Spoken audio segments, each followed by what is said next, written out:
경위 파악을 하는 중이라고 밝혔지만 잇따른 근무기강 회의에 대해서는 입장을 밝히지 않았습니다. MBC 뉴스 임지은입니다.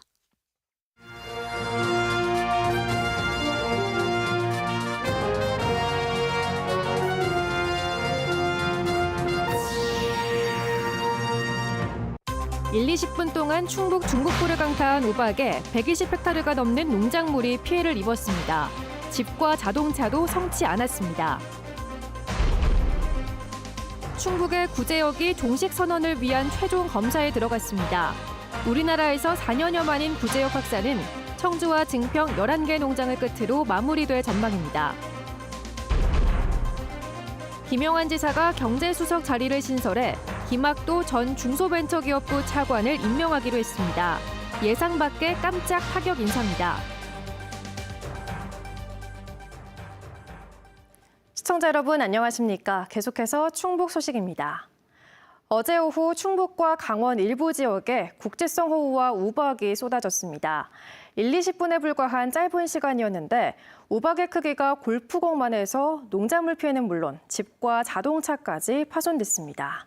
이승준 기자가 취재했습니다. 농가주택 위로 요란한 소리를 내며 우박이 쏟아집니다. 주차장과 집 앞 도로에 마치 눈처럼 하얗게 쌓였고 밭고랑이도 얼음덩어리가 가득합니다. 야, 이거 뭐야 이게? 야, 뭐 이런 난리가 있냐 이게? 야, 평생 처음 봤다. 평생 처음 봤어. 어제 오후 2, 3시쯤 강한 바람과 함께 국지성으로 떨어졌는데 큰 것은 골프공만에 무서울 정도였다고 농민들은 말합니다. 우박이 와도 실적 떨어지는 거 봤지? 그렇게 오는 건 나 처음 봤어. 무서웠어. 진짜 무서웠어. 크기는 어제 보니까 맞으면 죽을 정도로 이런 게 삽으로 퍼내도 퍼낼 정도로 왔었어요. 집중호우와 함께 쏟아진 우박은 갑작스레 없던 물길을 만들고 마을을 얼음밭으로 바꿨습니다. 여기 우리 집 앞에 얼음 이만해, 자주하네 이만한 게 이 문 앞에 나올 수가 없이 이렇게 쌓여 있었어요. 그래가지고 어제 저녁 5시까지 여기까지 얼음이 쌓여 있었어요. 하루가 지나고 낮 기온이 20도를 훌쩍 넘었어도 얼음 알갱이들이 수북하게 쌓여 있습니다. 어머니, 우박이 언제 떨어진 건가요? 어제 떨어졌는데 아직도 안 녹고 이렇게 있어요. 때 아닌 6월 초여름 우박으로 농가 피해는 이만저만이 아닙니다. 수확을 앞둔 고추는 짓 이겨진 채 땅바닥에 떨어졌고 고추대는 허리가 잘렸습니다. 익어가던 사과는 파랗게 질려 과수원 바닥에 나뒹굴고 잎은 만신창이가 됐습니다. 우박이 쏟아졌던 참깨밭입니다. 1m의 피복 비닐에는 100여 개의 크고 작은 구멍이 생겼고 어느 골 하나 성한 곳이 없습니다. 어른 무릎 높이만큼 자랐던 참깨는 다 부러졌습니다. 우박이 떨어진 곳은 비닐하우스든 자동차든 성한 곳을 찾기 어렵습니다. 눈물이 나요. 눈물이 날라고 애지중지하게 키워놓은 게 그냥 하나도 없이 다 날라가 버렸잖아요. 순식간에 동네가 다 초토화가 되고 엉망진창이 된 거죠. 한 10분 정도만 더 왔으면은 모든 지붕과 하나도 남아남는 게 없겠다는 생각을 했어요. 팔순 노인조차 처음 겪는다는 커다란 우박 덩어리의 습격. 전문가들은 한반도의 대기 불안정으로 다시 나타날 수 있다고 경고합니다. 상공으로는 저 북부권에서 찬 공기가 내려와 있고요. 지상으로는 이 따뜻한 남서풍 기류가 들어오고 있습니다. 낮에는 햇빛이 강하게 내려쪼이고 그 결과로 지표면이 가열이 되기 때문에 대기 불안정 상태가 더욱 강화됩니다. 이런 상태에서는 그 우박을 동반한 격렬한 비가 내릴 수가 있습니다. 지금까지 파악된 피해 면적은 충북에서만 300여 농가에 120헥타르. 지자체마다 접수를 받고 있어 피해 면적은 더 늘 전망입니다. MBC 뉴스 이승준입니다. 충북에서 재발한 구제역이 추가 확산 없이 이번 주 중 종식될 가능성이 커지고 있습니다. 마지막 남은 청주 방역대에 대한 정밀 검사가 진행 중인데 이상이 없으면 발생 한 달여 만에 국내 우제류 이동 제한은 완전히 해제됩니다. 정재영 기자입니다. 지난달 구제역 8건이 연쇄 발생한 청주의 가축 사육 밀집 지역입니다. 이동 제한이 걸려있는 한우 농장에서 항체 검사를 위한 체혈이 진행 중입니다. 대상은 구제역 발생 농장에서 3km 이내에 있는 224개 농장의 우제류 1,900여 마리. 3주 넘게 추가 발생이 없어 이동 제한 해제 요건을 갖춘 겁니다. 백신 항체가 얼마나 있는지, 구제역 감염으로 생긴 항체와 남은 바이러스는 없는지 검사해 최종 해제 여부를 판단합니다. 14일 정도까지 시료 채취가 완료될 예정이고요. 그 이후 한 15일에서 16일까지 최종 검사 완료가 될 예정입니다. 청주보다 이틀 먼저 추가 발생이 멈춘 증평방역대는 지난 10일 농장 간 소 이동을 제외한 이동 제한이 풀렸습니다. 증평과 괴산 지역 우제류 농장 158곳에 대한 검사에서 백신 항체 양성률은 평균 98.8%를 기록했는데 특히 소는 99.4%로 만점에 가까웠습니다. 기존 감염 농장에서도 구제역 바이러스는 검출되지 않았습니다. 방역당국은 청주 방역대 역시 비슷한 결과가 나올 것으로 기대하고 있습니다. 항체 다 생겼다고 하던데 우리는 조금 놓죠. 이제 소독도 여기서 시에서 이렇게 도로 해주는 거 말고도 저희가 개인적으로 이 안에 소독을 했었거든요. 4년여 만에 국내에서 구제역이 재발한 건 지난달 10일. 추가 백신의 항체 형성 기간이 대부분 충족된 만큼 청주 방역대 검사가 무사히 끝나면 O형 구제역은 한 달여 만에 종식 수순을 밟을 전망입니다. 폐쇄됐던 충북도 내 8개 가축 시장도 재개장에 대비한 청소와 소독이 진행 중입니다. 청주가 해제되면 우리나라 전체 구제역 방역대가 없어지는 건데요. 농식본부에서 심각 단계인 상태를 안심으로 다 전환하고 평시 방역으로 전환할 것 같습니다. 이번 구제역으로 청주와 증평에서 매몰된 가축은 소와 염소 1,571마리입니다. 방역당국은 일부 농장에 백신 접종 소홀을 원인으로 보고 접종 확인 농장 수를 기존 2배인 전체의 8% 수준까지 늘리기로 했습니다. 또 소 밀집 사육 지역의 경우에는 표본이 아니라 전체 농장에 대해 백신 항체 검사를 진행할 계획입니다. 말 그대로 소 잃고 외양간 고친 셈입니다. MBC 뉴스 정지영입니다. 일본 후쿠시마 오염수 방류가 임박한 가운데 충주시의회가 도내 최초로 방류 철회 촉구 결의안을 채택했습니다. 결의안은 일본이 원전 오염수를 방류하지 못하도록 우리 정부의 강력한 조치와 후쿠시마 수산물 수입 거부 촉구 등의 내용을 담고 있습니다. 충주시의회는 여당인 국민의힘 시의원들이 11대 8로 다수를 차지하고 있습니다. 풀꿈 환경재단과 미호강 주민하천 관리단 등이 미호강 유역관리에 주민 주권을 선언하고 미호강 맑은물 사업의 방향을 설정할 거버넌스 강화를 충청북도에 요구했습니다. 미호강 오염원 감시와 정화 활동을 펼쳐온 이들 단체는 청주 서문대교 아래 무심천에서 미호강 유역관리 주권 선언문을 낭독하고 자연과 인간, 상하류 지역이 공생하기 위해 각종 하천 사업에 유역민들의 참여가 전제돼야 한다고 주장했습니다.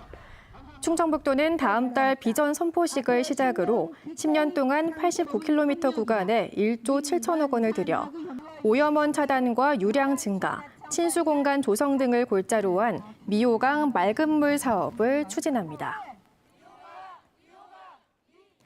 김영환 지사가 경제수석 보좌관에 김학도 전 차관을 임명하기로 했습니다. 지사와 비슷한 차관급 인사를 4단계나 낮은 4급 상당의 보좌관으로 쓰는 이른바 파격 인사입니다. 김 지사는 최고의 인재를 모셨다며 자평하고 있는데 시민단체는 원칙을 깨는 인사라고 걱정하고 있습니다. 김대웅 기자입니다. 김영환 지사가 공석인 정무보좌관 자리를 채우지 않고 경제수석 보좌관을 신설했습니다. 중소기업과 경제부문을 담당하는 자리인데 신임 경제수석 보좌관으로 김학도 중소벤처기업진흥공단 이사장을 영입하기로 했습니다. 김학도 이사장은 문재인 정부에서 1년 3개월간 중소벤처기업부 차관을 지내고 공단 이사장으로 자리를 옮겼습니다.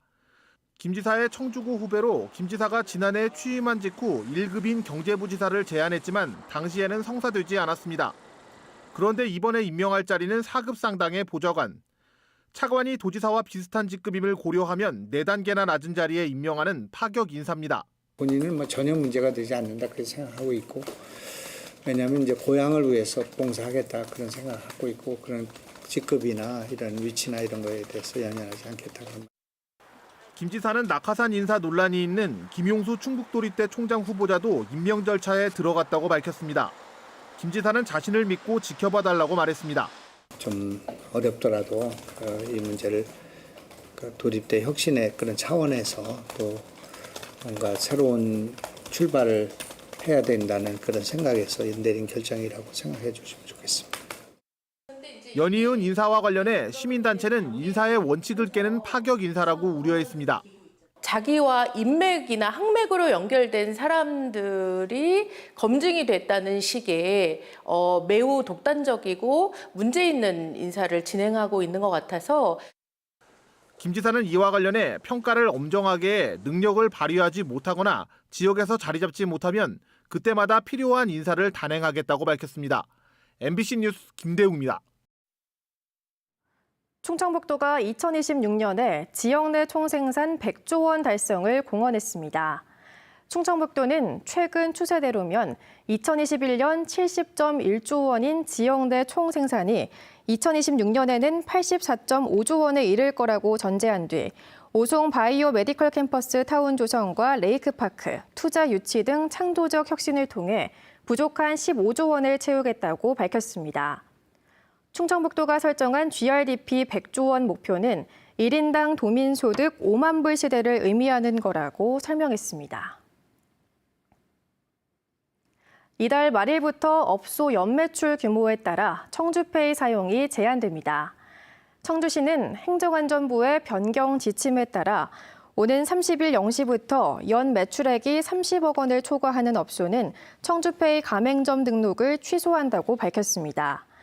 연 매출액 제한에 따라 가맹점 등록이 취소되는 업소는 농협 하나로마트와 일부 대형 주유소, 본사 직영 편의점 등 764개 업소로 전체 가맹점의 2% 정도에 해당합니다. 지난해부터 청주 오송읍에서 시범 운행된 수요 응답형 쿨버스가 오늘 현도면을 시작으로 본격 확대됩니다. 청주시는 서원구 현도면 지역에 오늘부터 11인승 솔라티 4대를 투입해 고정 노선을 정기 운행하는 기존 버스와 병행하기로 했습니다. 오송을 넘어 현도면에서 본격 운행에 들어간 수요 응답형 쿨버스는 오는 8월까지 청주 12개 읍면으로 확대될 예정입니다. 수요 응답형 청주 쿨버스는 일정한 노선과 운행 시간표 없이 실시간 수요에 따라 콜택시처럼 운행하는 대중교통 서비스입니다. 청주시가 원도심을 중심으로 야간 경관 사업을 추진합니다. 청주시는 오늘 연구용역 완료 보고회를 열어 청주 원도심을 중심으로 중앙공원에서 명암 유원지와 상당산성을 거쳐 초정행궁까지 야간 경관을 조성해 연결하기로 했습니다. 특히 중앙공원과 운천근린공원, 무남생태공원 등 3개 공원은 역사와 직지, 자연 등 지역 특성에 살린 야간 경관 테마파크로 개발하기로 했습니다. 청주시는 내년부터 단계적으로 사업을 추진할 계획입니다. 단양의 다목적 인라인 롤러스케이트장 건립이 본격화됩니다. 충청북도는 재정투자심사위원회를 열어 단성면 상반리 2만 9천 제곱미터 부지에 2026년까지 147억 원을 투입하는 단양군의 인라인 롤러스케이트장 건립을 조건부 승인했습니다. 이에 따라 단양군은 관련 예산을 수립해 내년부터 설계 등 절차에 착수할 예정입니다. 단양군은 2018년부터 사업을 추진했지만 사업 규모 과다나 경제성 부족 등을 이유로 투자 심사에서 고배를 마셔왔습니다. 영동군의 군 단위로는 처음으로 액화수소 충전소가 구축됩니다. 한국가스기술공사는 오는 2025년까지 102억 원을 들여 영동읍 계산리에 하루에 버스 60대를 충전할 수 있는 1.2톤 용량의 액화수소 충전소를 짓기로 했습니다. SK그룹이 액화수소의 공급을 책임지고 한국가스안전공사는 안전성 평가 기술을 개발해 국가 안전기준을 마련할 예정입니다. 충북 소식 마칩니다. 고맙습니다. 4위로 마감한 우리 대표팀. 선수들은 아쉬워하면서